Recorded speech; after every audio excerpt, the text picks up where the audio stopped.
Dear Acharya Ji, Pranam. Since we have started this month with Zen Koans, I have a few basic questions for my understanding. A. What is Zen? B. How to read and reflect on Zen Koans? C. What is Zen practice or meditation? Thank you. Sandeep Jamwal, Pune. Sandeep, Zen is that which happens when you read the Zen Koans. Now see, you say that this month we have started with the Koans. And yet the Koans are nowhere in your question. You are asking about the Koans. You are asking about Zen. And you are missing the center.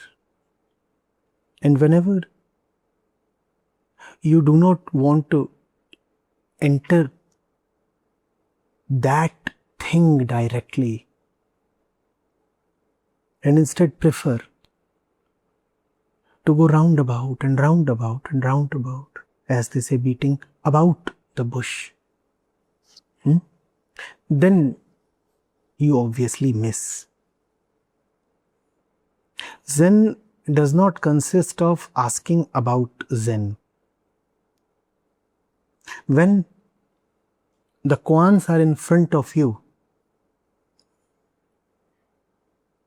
go to them simply, directly, like an inquisitive, wondering child, or like a desperate lover. Both of them have a certain directness. They do not have roundabout ways. So what is Zen? Zen is that which happens when instead of asking about Zen, you directly enter the Koan. So you missed Zen. How to read, reflect on Zen Koans? Just as you read the English or French or German or Sanskrit or Hindi language. What do you mean by how to read? How does anybody read?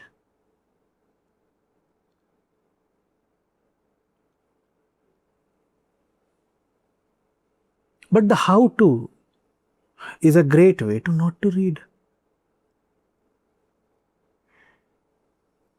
Do you see how you can use the how-tos as a handy intervention against even the most simple of happenings?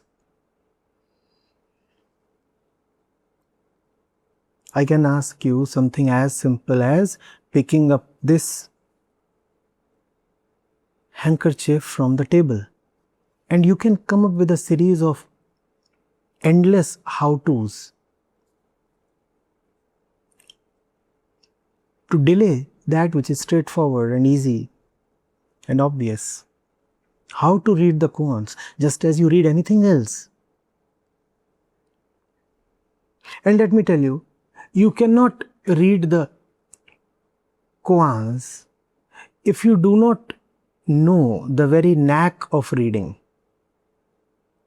You cannot be a lousy reader throughout the day and then pick up a compilation of Koans and be totally somebody else.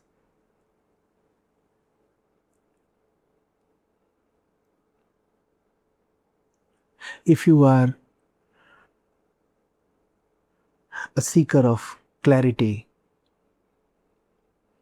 if you do not mind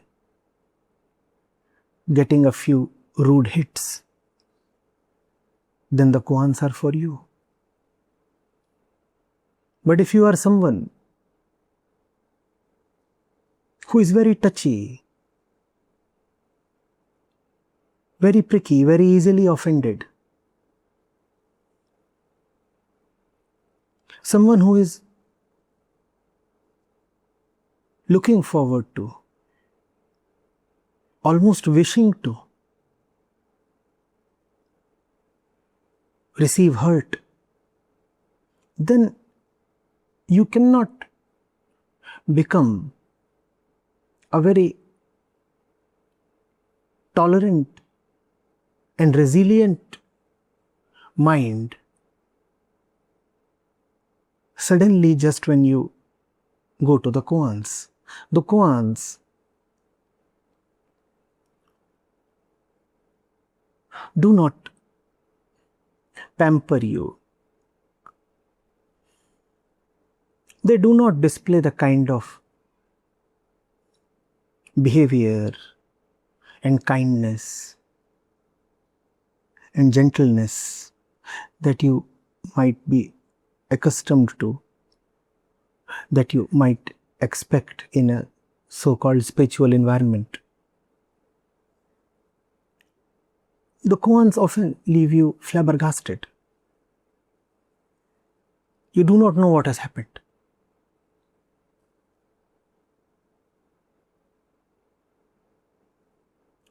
And you will have a point if you say that you came to Zen for clarity, not for more confusion. The koans can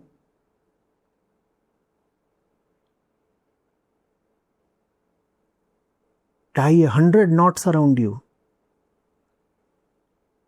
and within you.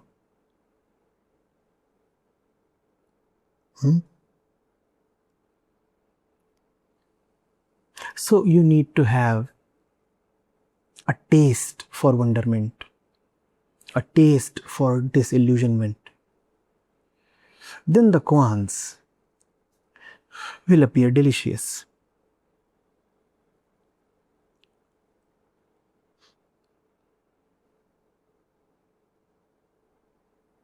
But if you just want to be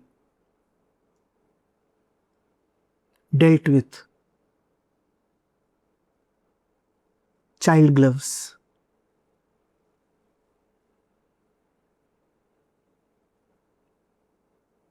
and spoon fed,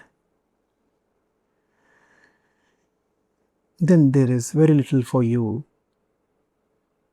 in the Zen way.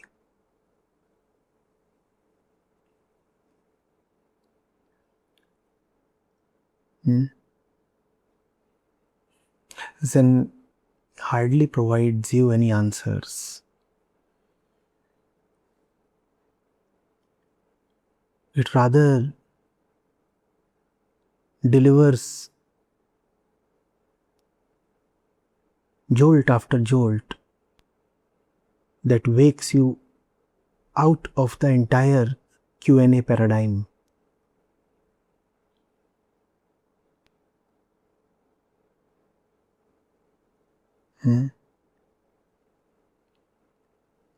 So do not ask me how to read and reflect on Zen koans. Ask me how to be eligible for the Zen way. Are you getting it? If you are not the Zen kind, then the koans will just be an alien irritation for you.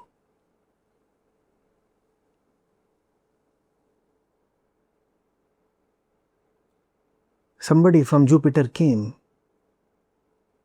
pricked you in the behind and disappeared. That's what the koans would be for you. Both alien and irritating.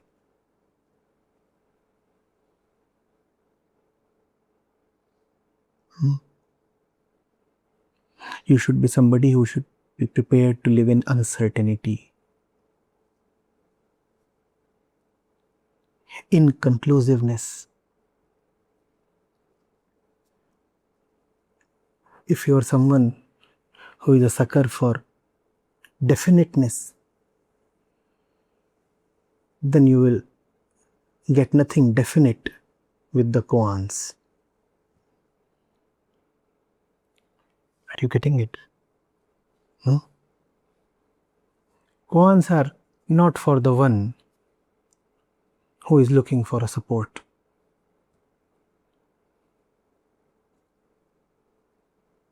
If you have supports of some kind and they do not suffice,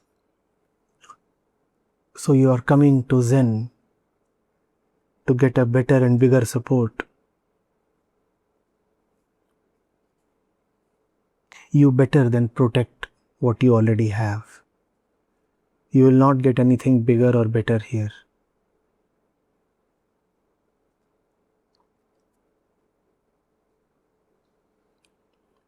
Zen is the territory of great robbers. You will be robbed of whatever support you already have, and you will turn bitter. You will remember it as such a bad expedition, a deal gone grossly sour. You wanted more, and you lost whatever little you had.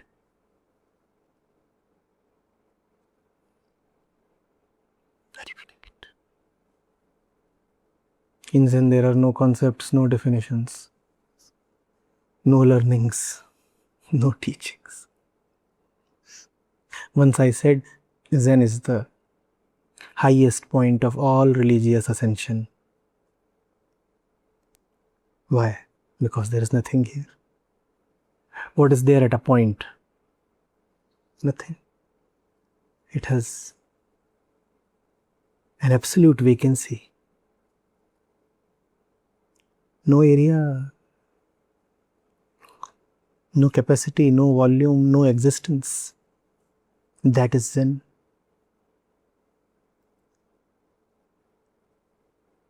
So, if you are living Zen, then the koans will be good entertainment. And I am using that word with enough discretion. If you are living Zen, then koans would be good entertainment. The weekend flick.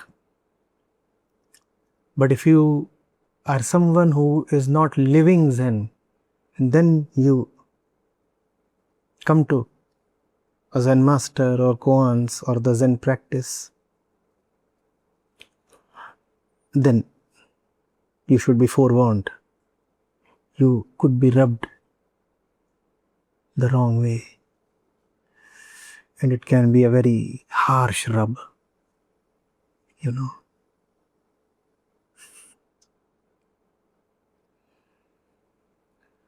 Zen masters are known for being eccentric. Anything can happen. There are no methods there because the destination is immediate. If the destination is immediate, then the shortest route is taken, and the shortest route is now. Do something immediately in this moment that awakens the disciple promptly, immediately.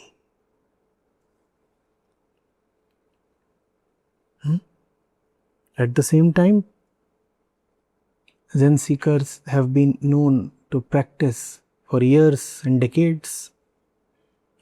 Again you are disappointed. Finally you are coming to something definite about Zen. And that too didn't happen.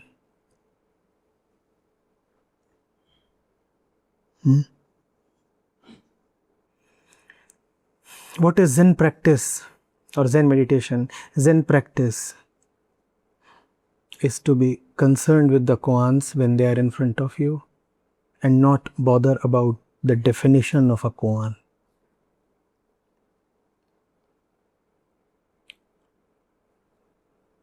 Zen practice is to be able to approach a thing without knowing its definition.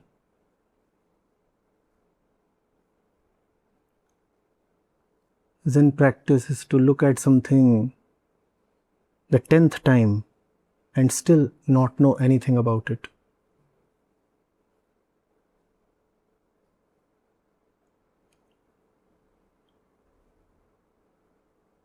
Zen practice is to be brave.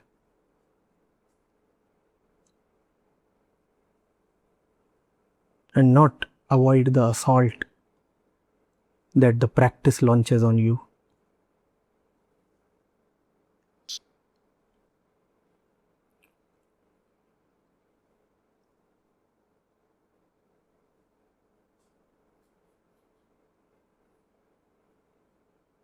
When the koans rain, go out and dance.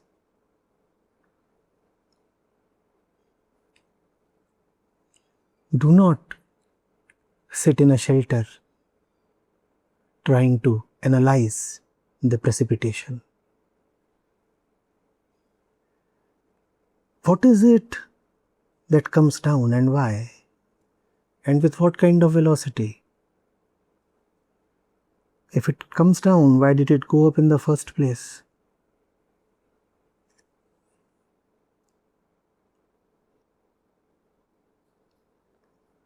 Such queries have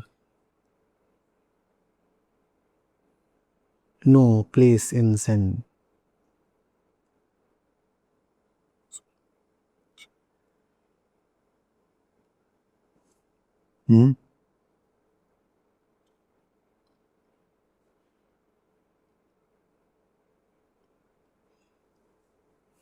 Zen practice, Sandeep, is to read a koan 40 times and still learn very little about it. Then read it another 40 times and still learn very little about it. And having read the koan 80 times, you attend Acharya Prashant's session and forget the little that you had learnt. I will talk on them, not because they are explicable, but because it is good fun to talk on Zen.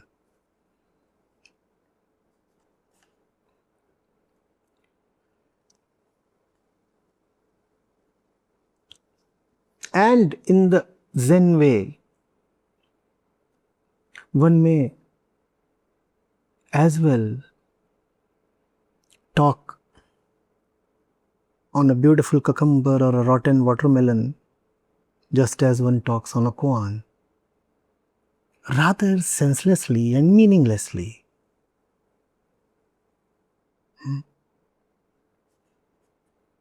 But my friend sitting here would not listen to me if I start talking on cucumbers and watermelons. Just a cucumber. And the bugger got even the pronunciation wrong. Look at. Like a gwala, he says cucumber. Sonu would tell me, cucumber. So that would be good fun, but then you would not accept that as a session. So we have to rather take the koans. You know? Dear Acharya Ji, my life is becoming more and more clear after I have come across you. Thank you so much. I have a long pending question to ask. In a few scriptures across various religions, they say that very few people who are self-realized can actually hold or contain their body. What does it actually mean, and can you please throw some light on it? Thank you. Indira from Bangalore. Indira, first of all, there is nothing to realize. What do you want to realize?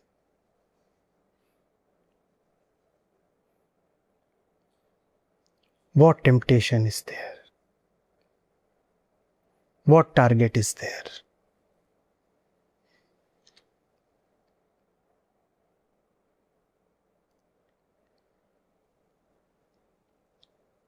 Realization is much like what is happening here right now.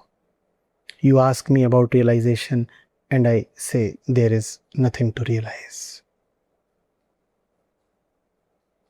Realization is a breaking down of the concepts about everything, including realization. In some sense, those you are calling as realized were the ones who unrealized. Somebody once asked me, what is enlightenment?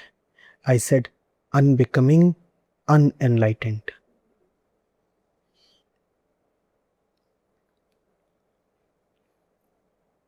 Realization is your essential nature, and that nature means nothing. That nature is neither solid nor liquid. That nature is not hot, not cold. That nature is not beautiful, not ugly. That nature is not expansive, not limited.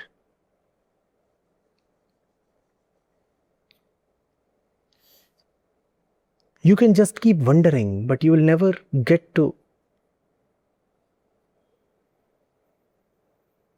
describe what your nature is.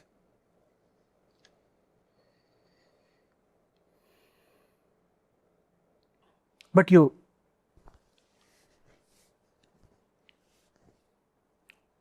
pick a lot of rubbish along the way in your journey through time.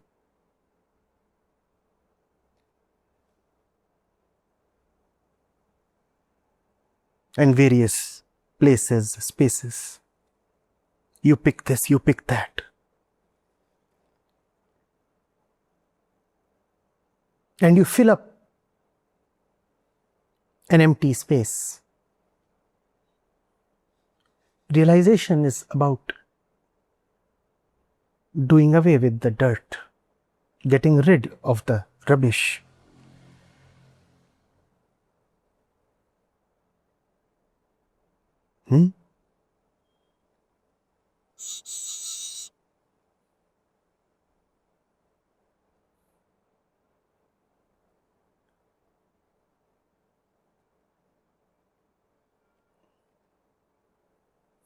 So it is quite simple and ordinary.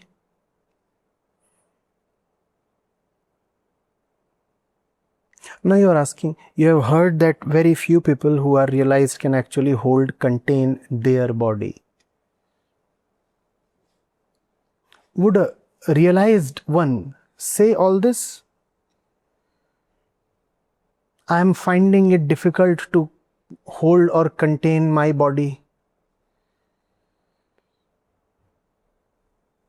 The body is a physical instrument. The body is a product of Prakriti. The body is a machine that operates on its own.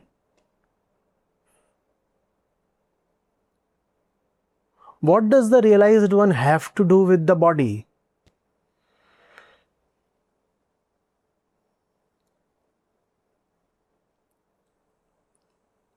His relationship with the body is purely accidental. Nothing essential connects him with the body, just as nothing essential connects him with the universe. So he lives birthlessly and deathlessly. Born, nothing special. Died, nothing special. Nothing essential happened at the time of birth, and nothing essential would happen at the time of death.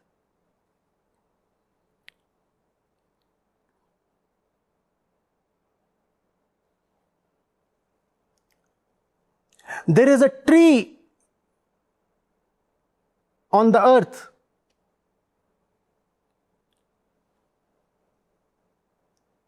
A flower appears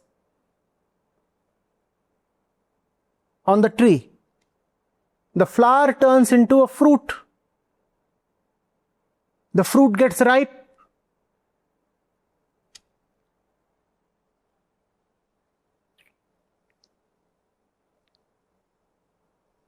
And big, juicy and luscious,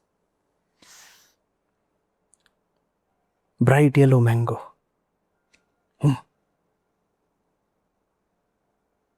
And then one day the fruit falls. What does the sky have to do with all of this? The sky is watching. The sky is watching. Yes, the tree, the flower, the fruit, the earth all have a relationship with the sky.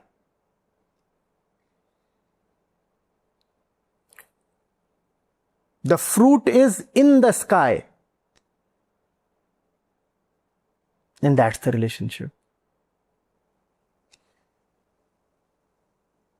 All this keeps happening. The sky remains the sky.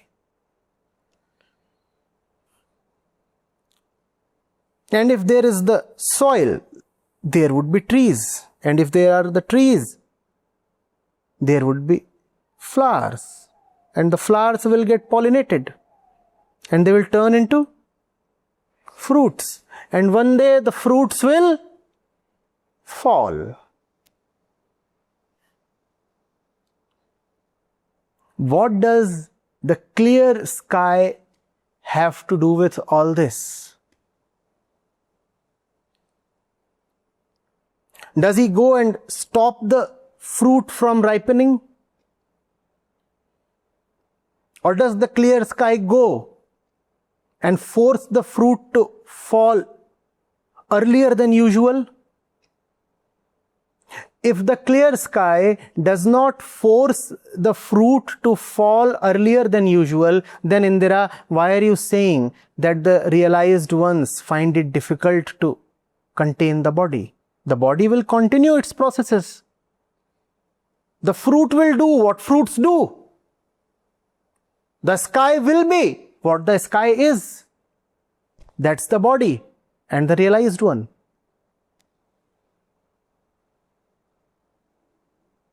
Are the two connected? Obviously. Is there the fruit without the sky? But fruits come and go. Sky remains. Does the sky get nervous when the fruit is about to fall? Yes, Indira. The fruit is about to fall. And the sky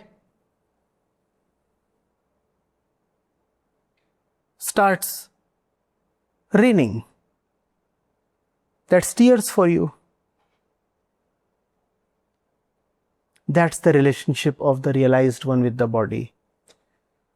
The sky is overseeing the fruit. The realized one is overseeing the body.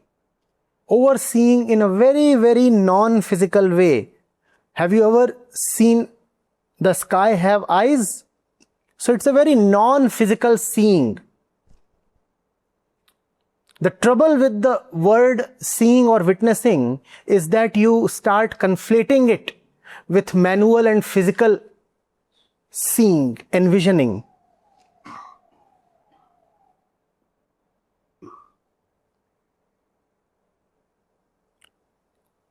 What is the meaning of witnessing in spirituality? Witnessing is that which happens between the sky and the fruit. Is it happening at all? You could even say that it is not even a happening.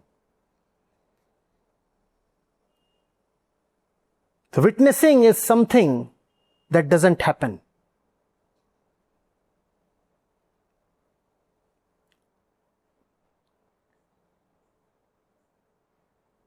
Are you getting it? The assumption behind your question, Indira, is that the body has some relation with enlightenment. You still want to see the enlightened one as a body. So you are saying, what do the enlightened ones do with their body? They do nothing with their body. If the body lives, the body lives. If the body falls, the body falls. They do nothing with anything. Are you getting it? Are they eager to live on? No. Are they eager to give up the body? No. Are they? No. When they are not, how can they have eagerness?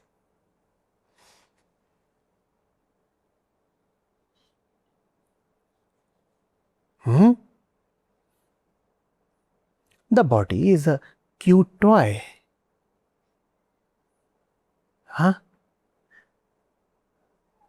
Existence is full of toys. And these toys keep playing with each other.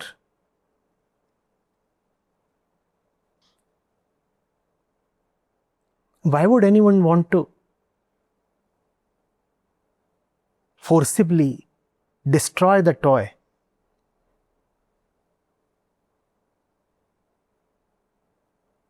Let it be there, as long as it is there. One day anyway, it has to fall. See?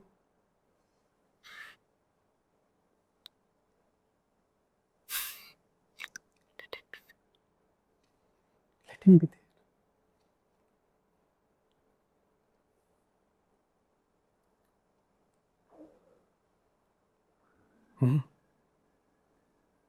But we are so obsessed with mangoes.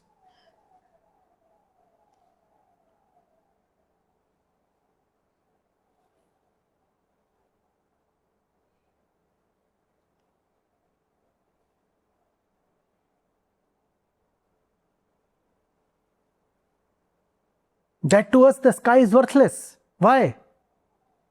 It has no juice.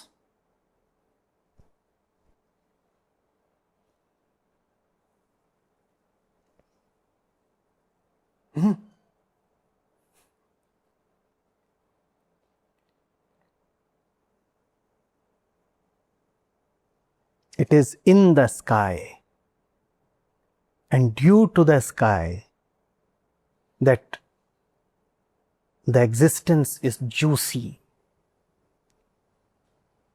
But the sky itself has not much to do with juice.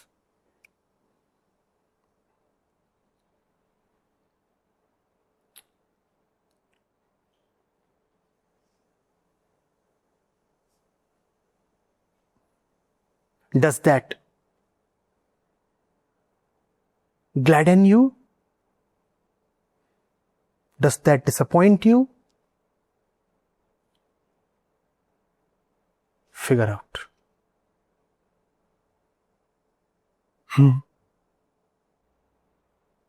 There are just too many mango lovers who have never thanked the sky.